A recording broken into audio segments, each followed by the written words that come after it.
I woke up exhausted on the beach, exiled to a place the gods had forgotten about.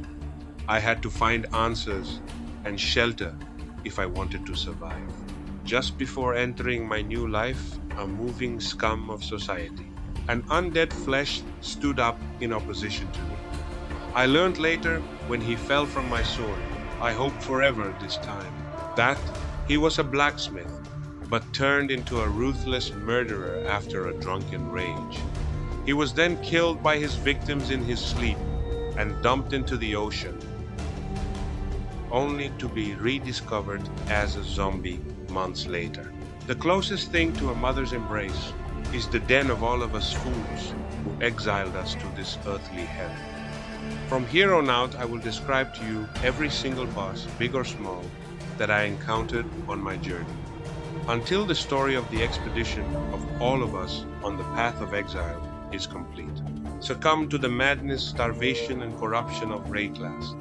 Fire Fury is the cannibal leader of the pack on the coast area. She is almost always found standing over a small hill next to a campfire.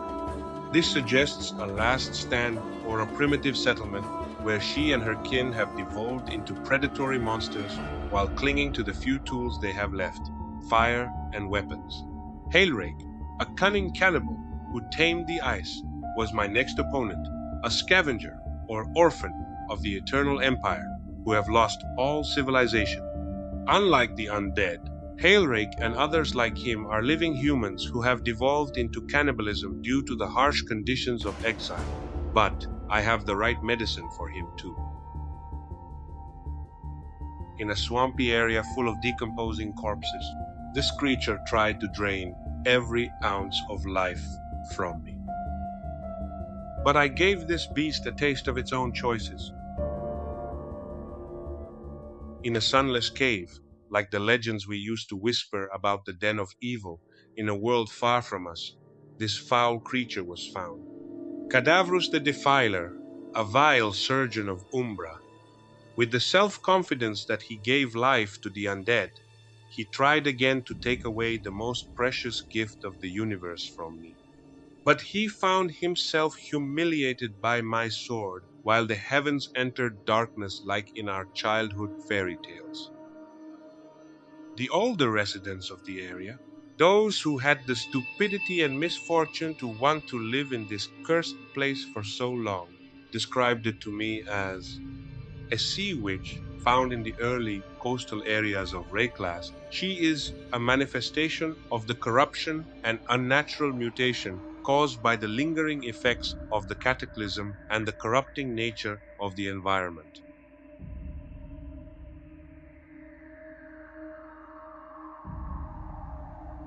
A Lovecraftian creature, known as the Dweller of the Deep, tried to sink its hideous claws into my body.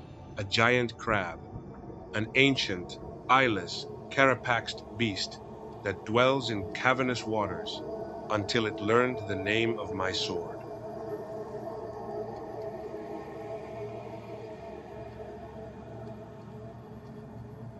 Faun is the son of Amarissa, the Cloven One, and a princess taken from a local tribe.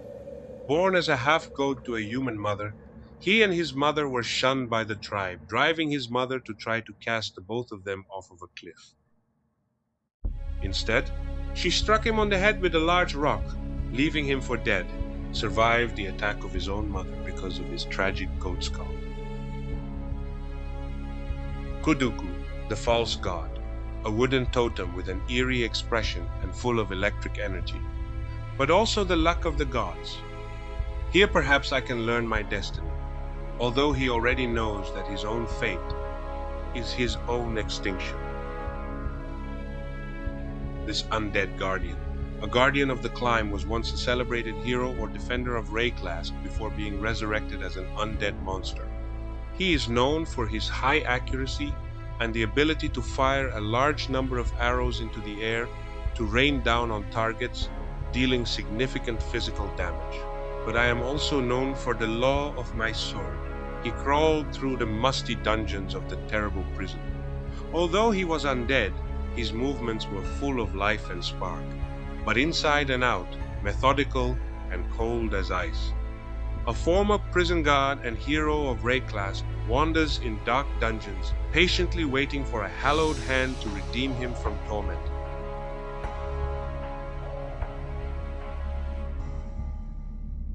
This once therapeutic surgeon now confines the dead and those who refuse to be silent in prisons. A necromancer with hordes of horrible creatures of darkness as allies. He wanders through dusty rooms that the sun refused to look at, awaiting his next experiment.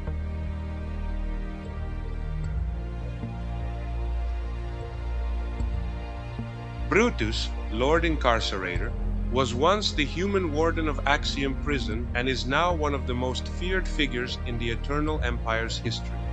Originally a man known for his legendary cruelty, Brutus ensured that no soul ever escaped his prison. As he aged and faced his own mortality, his fear of death turned into madness. To extend his life, he began inviting practitioners of dark fell arts, necromancers, and thaumaturgists to experiment on his prisoners and eventually himself. Our miseries clashed, and mine prevailed.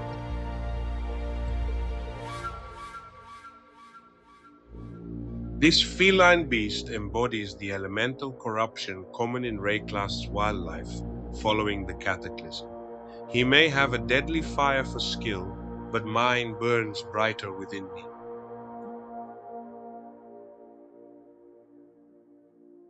This unique goatman shaman, originally known as the Guardian of the Mound, changed his name to Ungulath.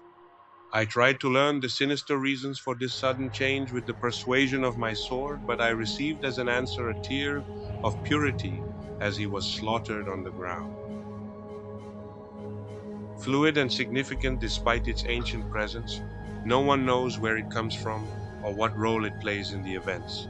Strangle Charm was brought to the ship graveyard by Captain Fairgraves. It guards the All-Flame, a powerful artifact Fairgraves needs to sustain his undead existence. In an eerie ship graveyard, I encountered the legendary Captain Sigmund Fairgraves, betrayed by a slave girl while searching for the fabled All-Flame, a divine artifact of immense power. Known for his charisma and ill-fated pursuit of immortality on the continent of Wraeclast, he even managed to convince me not to know that he had other goals. A vile, green, rusted ghost remnant of his former glory attempted to kill me so that he could revive himself again. We both failed miserably. I killed him and suddenly saw the futility of the universe in my deed. Following her transformation into a siren, Merveil gave birth to creatures that populated the coastal caves, with Amarissa being a specific, powerful, and named offspring among these monstrosities. The desperate voice that called out to her daughter still haunts my sleep.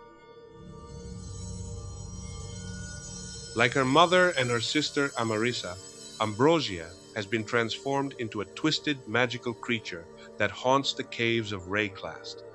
Although in Greek mythology Ambrosia refers to the food of the gods that grants immortality, I don't see any gods in its presence.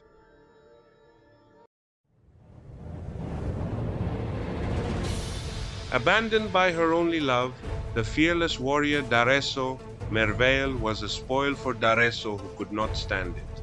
The necklace of Wraeclast's star illuminated her equally bright face. A huge ruby dominated the necklace, as red as her heart that beat for Siren. But the irony of every lover is that love blinds you, so she did not realize that the gem that had become one with her existence was corrupted. Sealed with a curse by, cut from the neck of a famous opera singer, Kalisa Mouse. Upon wearing it, Merveil became obsessed. The gem began to warp her mind and body. She became violent, even attacking a maiden who merely touched the necklace, and eventually began to physically transform into a ragged crone. Every passing ship can carry her eternally lost love, and every tear sheds like a wet raindrop that infects the already racked Wraeclast with depression.